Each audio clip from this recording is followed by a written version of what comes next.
Arco 1964 here, a video on the races taking place from Monday the 16th of March through to Sunday the 22nd of March. Start here with Ffos last from very few race courses. I only been to one time. Is it only one maybe? Certainly in Britain. Apart from a closed Toaster and Newton Abbot, I think that's probably it. Possibly to get there from Newcastle easily, being as it's effectively near Newbury. Now, interesting race here, Welsh Gold Cup Handicap Steeplechase at over 3 miles and 40 yards, slightly less prestigious than its Cheltenham counterpart, and the grass is not worth very much money.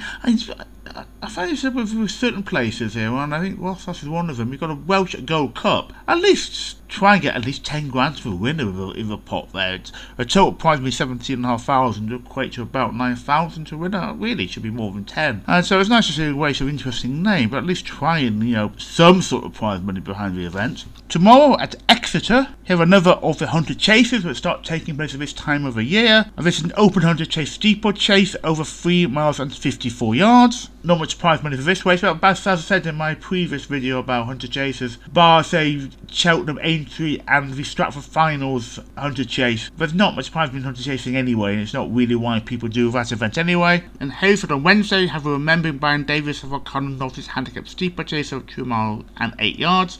Slightly odd name with that.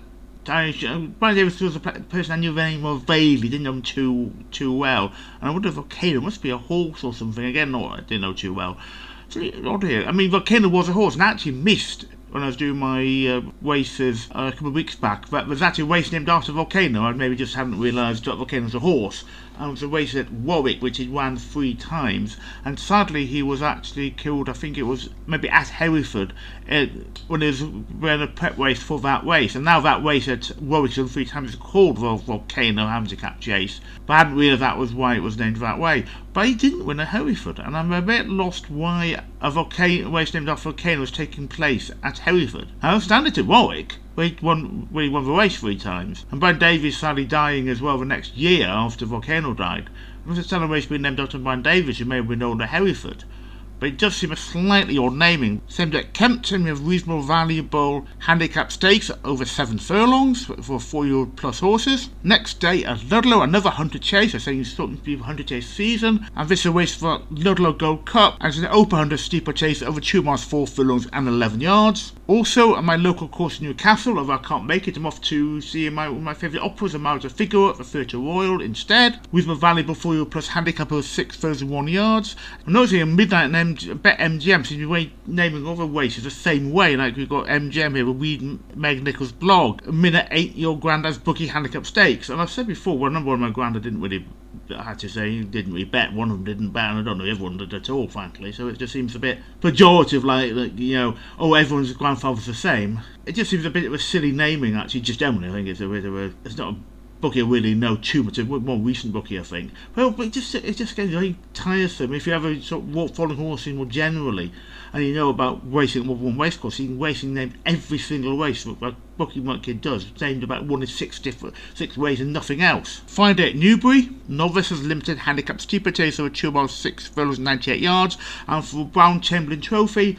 I don't know that much about Brown Chamberlain. I know he came second behind Boa Lad in 1984 Cheltenham Gold Cup, and he had certainly that race he ducked across the course a bit, and I think he's in the habit of doing that. I think he may have done that at Newbury a bit before. I can't really check on Raceball's website because it's a little too late that starting for me check Brown Chamberlain's form, so it was a decent chaser of the early 80s, and another open hand to steeplechase just a fraction under 3 miles. Same day at Musselburgh, and I'm going to this meeting actually. Some races from the Go North Finals days, and we will have at Kelso on Saturday and Carlisle on Sunday. Have plans for the other 2 days. Well, I think we might more be, but I don't like seeing race meets I've seen before, and I think there's a new race here, a new finals race. I think it's the Night Nurse North Handicap Hurdle I haven't seen before. I think that's a new race. I think sometimes they sort of switch these series around. So I know the Sea Pigeon one of my favourite horses from my childhood. I think that one's has been around before. The Easy Breeze one has. But there's 1 or 2 it's coming and maybe go out again, and we'll have a different final series. So 4 races I mentioned here are indeed the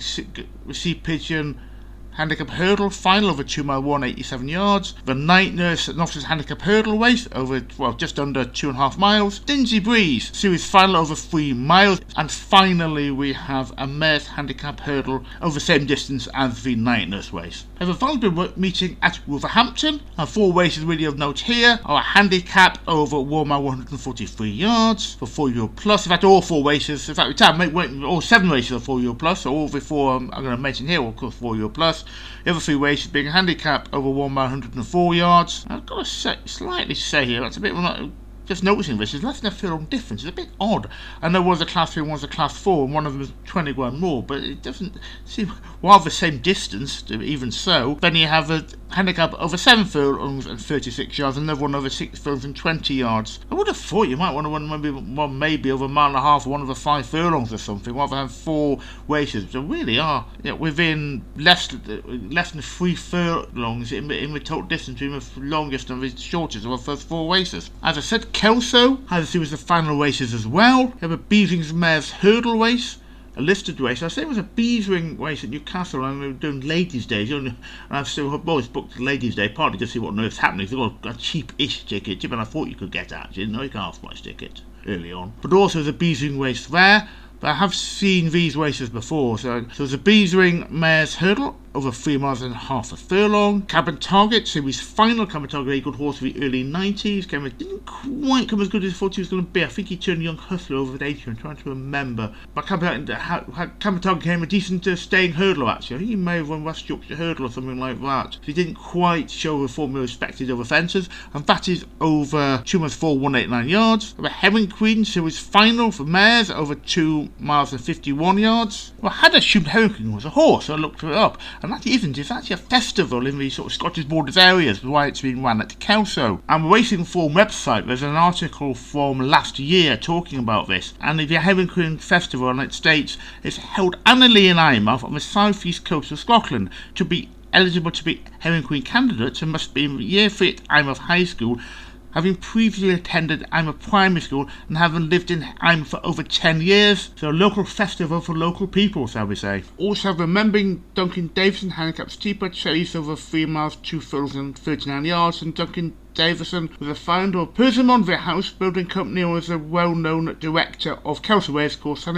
they follow racing. You often saw his pink and black colours on jockeys. Another finals races is an officer's handicap steeplechase final over 2 miles 5 furlongs and 133 yards, and that's named after the Forgive and Forget winner of a 1985 Cheltenham Gold Cup, trained by Jimmy Fitzgerald. And finally, a pretty valuable Open National Flat race named after Dudami, the winner of a 1993 Gold Cup. I remember in those days Dudami was seen as a young horse who won the Gold Cup at 8 years old. That wouldn't be young nowadays. Also at Bangor-on-Dee on the same day was a pretty valuable handicap steeplechase over 3 miles and 30 yards. Also Newbury, the highlight of that is the Grade 2 National Hunt Mares at Novices Hurdle Final, limited handicapped hurdle, and that's over 2 miles 4 furlongs 118 yards. The meeting starts the John Hay Memorial Novices Hurdle Race over 2 miles 69 yards. I must say John Hay's not a person actually new, and he actually was a former jockey. The race has, I think, it's ran since I did check this now, just double check. This race has been ran since 1999 and was started off as sort of district jockey's hurdle, then become a maiden hurdle. He might be a novice hurdle at some point as well. And John Haynes is not a person I really knew, and he's a former jockey with some well-known horses there, winning the Scottish Grand National, popping down. That was when it was still on a bogside, and which it was until 1966 when it was switched over to air. Also won the Champion Hurdle on Salmon Spray, beating the legendary Flying Bolt into 3rd place. He also won the horse, decent races on, as well as on Salmon Spray, also on Wandetto, Lord Jim and Vulcan Town. We also have a valuable handicap steeplechase over 2 miles 3 furlongs 187 yards. A very valuable national flat race over 2 miles 69 yards. Look this up actually, because it's worth about 50 grand to win, and I wasn't sure I'd been there. I did actually go when I went to a Grade 2 hurdle race about 8 years ago, although it was only worth about 30 grand to win, so quite heavy increase in prize money. We also have a handicap steeplechase over 2 miles 92 yards, and another one over 2 miles 7 furlongs 90 yards. Same same day at Southwell, we have a handicap over a fraction of the 5 furlongs, on the race of 4 furlongs 215 yards. Sunday, we have the third of the 3 finals days. We start with one man, handicapped over 1 mile 7, 207 yards. I was surprised at that, because 1 mile's a stay. I necessarily remember, no he isn't, with a 98 champion chase. I think he was a great horse at 3 miles, also I forgot he won a chase at 2 miles. Then we have Red Rum Series handicap over 3 miles under 110 yards. Red Rum, I think, used to make a series of appearance actually at Carlisle. And finally, Mono's Garden handicap Supertest over 2 miles, 3,210 yards. And Mono's Garden, of course, wins intermediates, plus and up to 3 miles horse. Finally, Exeter, we have 2 races named after Barry Johnson. As the Moral Maiden Hurdle over 2 miles, 7,137 yards, and the Moral Mess handicap Steeplechase over 3 miles and 54 yards. This must be the same Barry Johnson who was the Clerk of course at both Exeter and Wincanton for a very, very long time indeed, and it was talking as an article when he stood down, 2019. He worked at Exeter for 38 years. He was Clerk of course in 2004, he was Clerk of course and sadly best mate collapsed and died at Exeter, but sadly obviously he must have passed away recently. There's also point-to-point bumper maiden national hunt flat race for amateur jockeys over 2 miles 161 yards.